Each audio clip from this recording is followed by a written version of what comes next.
السلام عليكم، ايه الاخبار؟ رب تكونوا بخير. معانا النهارده مع المحاضره التانية من كورس بايثون، وعايز قبل المحاضره كده اقول لك حاجتين. اول حاجه، كان في تعليق المره اللي فاتت بيقول ان مفيش امثله كتير. انا عملت لك امثله كتير جدا لدرجه ان الكود بقى 159 سطر كود تقريبا. ده اول بوينت اشتغلنا عليها. تاني حاجه المفروض ان انا اذكرها يعني في الفيديو، ان انت لازم تكون عارف المتغيرات قبل ما نخش في الفيديو ده. يعني انت لو ما تعرفش يعني ايه متغير وبيشتغل ازاي او ازاي بنعمله الكلام ده كله، فلازم ترجع تفهم المحاضرة الاولى وتعرف ازاي بننشئ متغير في لغة بايثون علشان تفهم المحاضرة دي. تالت حاجة ودي نأجلها لحد اخر الفيديو وهقولها لك، فما تنساش تكمل المحاضرة لحد الاخر. بإذن الله كل حاجة نشرحها في المحاضرة دي هنشرحها بمثال، يعني كل كومنت هتلاقي تحته المثال بتاعه. هنشرح المثال وهنشرح الفكرة بتاعته وهنخلص السيشن بتاعتنا في وقت قليل، علشان الكود والأمثلة كتير جدا فكتبناهم كلهم وجهزناهم قبل السيشن. ومن غير كلام كتير يلا ندخل في أول حاجة معانا في السيشن دي. خلينا نخش على أول حاجة نشرحها، وهي ازاي نحط دبل كوتس أو سنجل كوتس جوه التكست. بكل بساطة لازم نكون حاطين يا إما سنجل كوتس جوه دبل كوتس، يعني الحاجة اللي احنا عايزين نطلعها بسنجل كوتس او دبل كوتس نحطهم بعكس الحاجة بتاعتهم في السترنج كله. ليه؟ عشان احنا لو حطيناهم بنفس الحاجة فالسترنج كله هيبوظ. فبالتالي انت لازم تحط الحاجة عكس الحاجة. يعني انت لو عندك دبل كوتس تحط سنجل كوتس في التكست كله. لو انت عندك سنجل كوتس في كلمة معينة لازم تحط دبل كوتس في السترنج كله.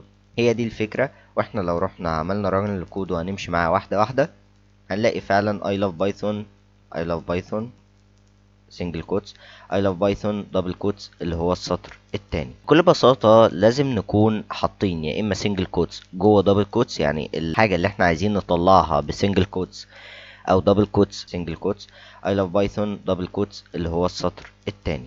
خلينا نخش على اللي بعده. تاني حاجة معانا النهاردة وهي المالتي لاينز string، يعني ازاي نكتب على كذا سطر. دلوقتي احنا عملنا متغيرين، سمينا اول واحد فيهم حرف السي والتاني حرف الدي، وكتبنا في واحد ايام مروان الخولي والتاني برضو ايام مروان الخولي، وده سنجل كوتس وده دبل كوتس مش فارقه، المهم يكونوا تلاتة. تمام. ولو طبعنا الاتنين هيطلع لنا النتيجه ومفيش اي مشكله، ايام مروان الخولي ايام مروان الخولي.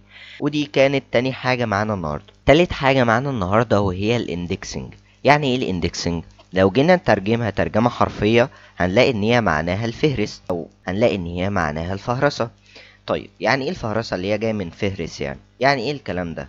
بكل بساطة انا دلوقتي معايا كلمة مروان. الكلمة دي في الانجليش بتتكون من 6 حروف. الحرف الاول فيها لغة بايثون 0 1 2 3 4 5. تمام. حرف الام الاندكس بتاعه 0. ليه؟ لان لغة بايثون بتبدأ تعد من الاندكس 0. هنفهم الكلام ده كله بالمثال اللي عندنا متغير سميناه حرف الاي، وجوه المتغير ده string اسمه مروان. لو احنا جينا نطبع الاندكس 0 في المتغير اللي اسمه اي وبنكتبها كده، بكل بساطة هيطبع لنا حرف الام. لو جينا عملنا رن فعلا طبع لنا حرف الام. لو انا دلوقتي عايز اطبع حرف الواي او عايز اطبع اخر حاجة حرفيا في النص بتاعي اعمل ايه؟ بكل بساطة انت هتكتب في الاندكس بتاعك -1.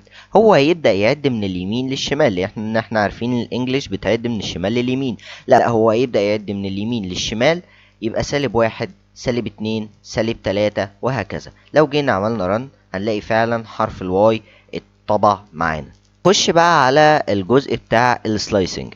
ايه هو السلايسنج؟ بكل بساطة ان انا معايا قطع كيكة كبيرة او كيكة كبيرة. قطع كيكة ازاي يعني؟ بكل بساطة انا معايا كيكة كبيرة عايز اخد منها جزء. هاخده ازاي؟ عن طريق السلايسنج او التقطيع، ان انا بقطع من حاجة كبيرة قوي جزء صغير قوي. بكل بساطة احنا هنروح عملنا متغير اسمه حرف الجي وكتبنا جواه I love Python، وجينا عملنا برنت الجي بس من اول الزيرو، من اول الاندكس 0 لحد الاندكس 5. هو هيطبع لنا I والمسافة ولove من غير حرف الاي. لو جينا عملنا رن هنلاقي فعلا I love. طيب ده بالنسبة للسلايسنج، ودي أول بوينت هناخدها في السلايسنج. تاني حاجة في السلايسنج وهو ان احنا ما نحطش بداية. بكل بساطة هو يبدأ من البداية. هو عندك قيمة افتراضية، لو انت ما حطيتش بداية فهو هيبدأ من البداية، لو انت ما حطيتش نهاية فهو هيكمل لحد النهاية، لو انت ما حطيتش خالص بقى فهو كأنك اصلا ما حطيتش القوسين دول، كأنه انت بتقول له اطبع المتغير. تمام. وده الثلاث حاجات اللي تحت بعض. لو جينا فعلا عملنا رن، هو هيطبع او هيمشي من اول البداية، ده هيمشي من اول الاندكس اللي انت حاطه لحد النهاية، ده هيطبع الفل لان انت ما حطيتش قيمة بدائية وقيمة نهائية. وبعدها هنخش على السلايسنج بالثلاث قيم، ودي محتاجة شرح شوية، فركز معايا. كل اللي هنزوده على السلايسنج ان احنا عندنا ايوه ستارت وعندنا اند، بس هنزود عليها الستبس. يعني ايه الستبس؟ الخطوات. بكل بساطة انا بقول انا هطبع كذا وكذا وكذا وكذا وكذا. انا في العادي مثلا لو قدامي نص زي بايثون از ايزي، هاخد او في العادي لما انا بحط الستيب 1، او هي كده كده اصلا الديفولت فاليو بتاعتها 1، فهي تطبع البي والواي والتي والاتش والاو والان والاي والاس والمسافة كمان، كل حاجة هتطبع. طيب لو انا حطيت مثلا بدل التلاتة دي خليها 2 عشان نتوقع عامة ايه اللي هيحصل. مش هتطبع كلها، هتمشي خطوة وخطوة لا. بمعنى حرف البي هيطبع، حرف الواي مش هيطبع، حرف التي هيطبع، حرف الاتش مش هيطبع، حرف الاو هيطبع، حرف الان مش هيطبع، المسافة هتطبع، حرف الاي مش هيطبع، وهكذا. فخلينا نعمل ران ونشوف بنفسنا. فعلا بي تي او مسافة اس اي اس، هو ده اللي اتطبع. يعني هو بيمشي على واحد ويفوت واحد. لو احنا جينا شلنا الكلام ده وحطينا مثلا ان هو يمشي 3 خطوات، هيطبع واحدة واتنين لا. لو جينا عملنا رن هنلاقي فعلا ان هو ما طبعش غير 3 حروف بس. ويلا نخش على اللي بعده. الدالة اللي بعد كده سهلة جدا، وهي دالة لين. لين بتديك عدد الأحرف. يعني أنا دلوقتي تقريبا مروان الخولي ده بالمسافة بكله 14 رقم أو 14 حرف. دلوقتي هو هيطلع لي رقم 14. طيب هو يا مروان بيبدأ العد من أول الصفر زي لغة بايثون؟ أقول لك لأ، هو بيبدأ بالواحد العادي، بيبدأ بأعداد العد الطبيعية: 1 2 3 4 5 6 وهكذا. ولما نيجي نعمل رن هيطلع لنا فعلا 14. ويلا نخش على الستريب والار ستريب والليفت ستريب او ال ستريب. خلينا دلوقتي نخش في ستريب. ستريب لو انا عندي مثلا نص زي بي اتش بي از هارد، وفي هاشتاجات كتير من على اليمين وهاشتاجات كتير من على الشمال، بكل بساطة دالة ستريب هتشيلها لك، ده لو انت حطيتها يعني بين القوسين دول. طيب لو انا ما عنديش الكلام ده وعندي مسافات وما حطيتش حاجة بين الاقواس، الستريب في العادي او الفاليو او الديفولت فاليو بتاعتها ان هي بتشيل المسافات. انت لو ما حطيتش حاجه في الاقواس فهي هتشيل المسافات اللي على اليمين واللي على الشمال. الار ستريب بتشيل المسافات اللي على اليمين، والليفت ستريب او ال ستريب بتشيل المسافات اللي على الشمال. ولما نيجي نعمل رن للتلاتة هيطلع لنا المنظر ده. اول حاجه بي اتش بي از هارد، اول حاجه اتشال من على اليمين والشمال. تاني حاجه بي اتش بي از هارد اتشال على اليمين بس بتاع الار ستريب. الليفت ستريب او ال ستريب بتشيل اللي على الشمال بس، فبقى لينا الهاشتاجات على اليمين. ويلا نخش على تايتل. تايتل وكابيتالايز الاتنين قريبين جدا من بعض، وفي فرق واحد بس بينهم. لو احنا دلوقتي عندنا متغير اسمه حرف ال P وجواه string اسمه I love Python 2G، وجينا نطبع المتغير ده دوت تايتل، تتوقعوا ايه اللي يحصل؟ اول حاجة ان هو هيخلي اول حرف من الكلمة كابيتال. بس في فرق بقى، وده الفرق بين الكابيتالايز وبين التايتل. الكابيتالايز برضو هتخلي اول حرف من الكلمة كابيتال، بس الفكرة ان هي مش هتخلي اي حرف بعد الرقم كابيتال. اما بالنسبة للتايتل هتخليه كابيتال، وده الفرق بينهم الاتنين. الفرق مش كبير، بس لعل وعسى تحتاجه في يوم من الايام. الزد فيل او اختصار للزيرو فيل. بكل بساطة لو انا عندي رقم متغير رقم بكل بساطة لو انا عندي متغير اسمه حرف الار وجواه رقم، ايا كان الرقم ده ايه، بس انا مش عايز الرقم يطلع كده. مثلا انا عندي كذا رقم واخرهم 1000 مثلا وهو 4 ارقام، فانا عايز كل الارقام يبقى قبلها صفر على الشمال. بكل بساطة انت هتكتب من الاخر انا عايز يطلع ايه. والله انا عايز يطلع الرقم النهائي 4. بكل بساطة انت هتكتب 4 بين الاقواس وهيطلع لك فعلا 3 0 من على الشمال والرقم بتاعك. طيب لو انا هنا مثلا انا حابب ان الناتج النهائي يطلع لي 6، بكل بساطة هكتب 6 واعمل ران للكود بتاعي، وهيطلع لي فعلا 6 ارقام. ادي 1 2 3 4 5 6. هي دي الزيرو فيل او الزد فيل بكل بساطة، ما فيهاش اي تعقيدات او شرح كبير، وممكن في ناس تكون شايفاها معقدة قوي، بس هي سهلة جدا ومن الحاجات البسيطة. معانا تو فانكشنز بعد كده او دالتين بعد كده بيعملوا حاجات تافهة قوي وسهلة جدا، الا وهي upper و lower. upper بتخلي كل الحروف كابيتال، ولور بتخلي كل الحروف سمول، زي ما هو واضح في I love Python الاولى upper، واي لاف بايثون التانية لور. فالموضوع مش مستاهل بجد شرح كتير، لان هي دالتين بساط جدا جدا جدا. لو فاكرين في المحاضرة الاولى كنا شرحنا يعني ايه ليست. الليست اللي هي قائمة مثلا وفيها شوية عناصر. طيب دلوقتي انا لو عندي نص او string وعايز احوله لليست اعمل ايه؟ في دالة بسيطة قوي بتحول لك حاجة زي كده اللي هي split. عملنا دلوقتي متغير وكتبنا جواه string I am robot، وطبعا المتغير ده دوت سبليت. I am كعنصر في الليست او القائمة بتاعتنا، وروبوت كعنصر تاني. طيب ممكن واحد يسأل طب هي بتفصل بناء عن ايه؟ يعني مثلا بتفصل اي حاجة وخلاص كده؟ لا، بناء على المسافة اللي انت حاططها دي. بناء على المسافة اللي انت حاططها دي او اي حاجة انت هتقول لها افصلي بناء عليها. خلينا نخش في نفس الفكرة تقريبا، بس هي هنضيف لها ماكس سبليت. احنا عندنا بايثون is very easy. طيب وعندنا متغير تاني حاطين فيه، احنا ممكن نشيل المتغير ده على فكرة ونحط برنت بس من باب تنظيم الكود اكتر يعني. طيب وحاطين جواه الحاجة اللي هيتفصل بناء عليها، تمام. رقم 2 ده بيعبر عن ايه؟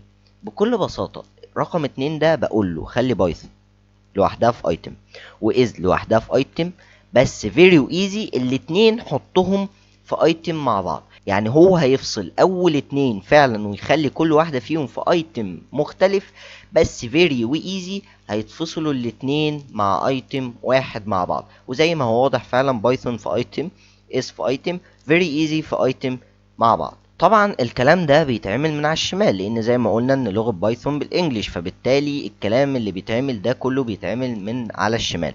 في حاجة بتعمل نفس الفكرة ونفس كل حاجة بس من على اليمين، اسمها ار سبليت.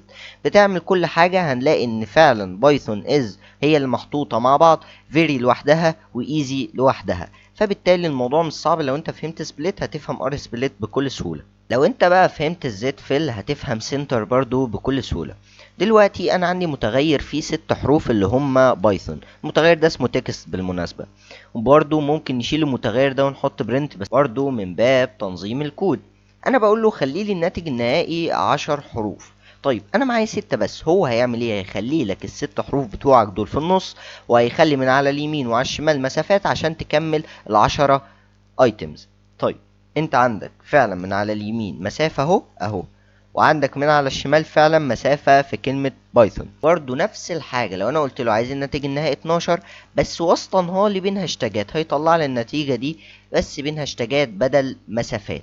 ويلا نخش على كاونت. خلينا نشرحها بمثال بسيط. لو انا عندي واحد صاحبي اسمه محمد، وعايز ان انا ادخله اوضة، اقول له شوف كام واحد اسمه محمد في الاوضة دي. فبالتالي هستخدم دالة اسمها count. عملنا متغير سميناه text مكتوب جواه string python is easy and python is fun. طيب هخش هعمل متغير تاني، وطبعا زي ما بنقول كل مرة ان احنا ممكن نشيل المتغير التاني ده ونحط برنت بس من باب تنظيم الكود. طيب حطينا جواه دوت كاونت وكلمة بايثون، وطبعا عايز انبه على حاجة ان هي حساسة جدا للحروف. يعني ايه حساسة جدا للحروف؟ يعني ما ينفعش مثلا لو كتبت حرف البي، لو انا كتبت حرف البي كابيتال في النص بتاعي كامل وكتبته هنا سمول، فهو مش هيتعرف عليه. فبالتالي هي حساسة جدا جدا جدا للحروف. طيب انا دلوقتي كتبت كلمة بايثون، هو هيروح بكل بساطة للجملة اللي فوق دي، هيقول لي فين بايثون او موجودة كم مرة؟ والله هي موجودة مرتين، فبالتالي هيطبع لي في التيرمينال 2. طيب تطوير الكاونت عندنا كان بيضاف له حاجتين، هو الستارت والاند. الكلمة اللي احنا بنبحث عنها فعلا في النص اهي، والستارت اللي هو 10 والاند اللي هو 50 هيطلع لنا الناتج اللي هو 2 او التيرمينال اللي هو فعلا من الاندكس 10 لحد الاندكس 50 في 2 بايثون. وطبعا هتقول لي ازاي ده هي بايثون اهي وبايثون اهي وده مش الاندكس 10؟ اكيد هقول لك ما هي بايثون اهي وبايثون اهي من اول الاندكس 10 لحد الاندكس 50. طبعا لو طبعناها تطلع لنا 2 والدنيا زي الفل. عندنا فانكشن اسمها starts with. طيب يعني ايه الكلام ده؟ يعني هل النص اللي قدامي او المتغير اللي قدامي اللي اسمه تكست ده النص اللي جواه او السترنج اللي جواه بيبدأ بكلمة بايثون يبقى هيطلع لي true. بس شايف الموضوع بسيط ازاي؟ التطوير بتاعها بقى ان احنا هنديله بداية ونهاية، هنديله اندكس بداية ونهاية. احنا بنقول له ابدأ من اول الاندكس 8 لحد الاندكس 20، فهو مش هيلاقيه، هيطلع لي فولس. شايف الحاجات السهلة والبسيطة؟ لغة بايثون من اللغات السهلة جدا جدا يعني. طيب دلوقتي هنخش بقى على اندس ويز، نفس الكلام. انت بتقول له هل بينتهي بكلمة ايزي، هيطلع لك ترو. طيب هل بينتهي بكلمة بايثون من الاندكس 7 لحد الاندكس 20 فولس او لا مش موجودة. يعني هل هو بينتهي بيها؟ لا، هو ما بينتهيش بيها، فبالتالي مش موجودة، فبيطلع لك فولس. ودي اللي خد كورس الاساسيات من النوع بوليان، او ان انت تطلع لك قيمتين، يا لا ترو يا فولس، يا صح او غلط. انت فاهم انت؟ خلينا نخش على سواب كيس. بكل بساطة ان انا عندي متغير اسمه هلو وورلد، ال H كابيتال وال W كابيتال برضه، هو بداية كل كلمة كابيتال عادي. هو هيحول للكابيتال سمول والسمول كابيتال. بكل بساطة هلاقي حرف ال H بقى سمول وحرف ال W بقى سمول وبقية الكلمة بقت كابيتال. هي دي فكرة السواب كيس، ان هي بتحول لي الكبير لصغير والصغير لكبير مش اكتر. خلينا نخش بقى على حاجتين مهمين جدا، وهما الاندكس وفاين. بكل بساطة بديله تكست واقول له الاندكس بتاع التكست ده فين او بدايته فين. يعني احنا عندنا دلوقتي متغير اسمه التكست، جواه string اسمه بايثون is easy، ومعانا الاندكس بتاعنا او الفانكشن بتاعتنا اسمها index وكاتبين جواها is. بكل بساطة انا بقول له is دي الاندكس بتاعها فين، هيقول لي الاندكس السابع، وفعلا لما طبعناها طلع الاندكس السابع.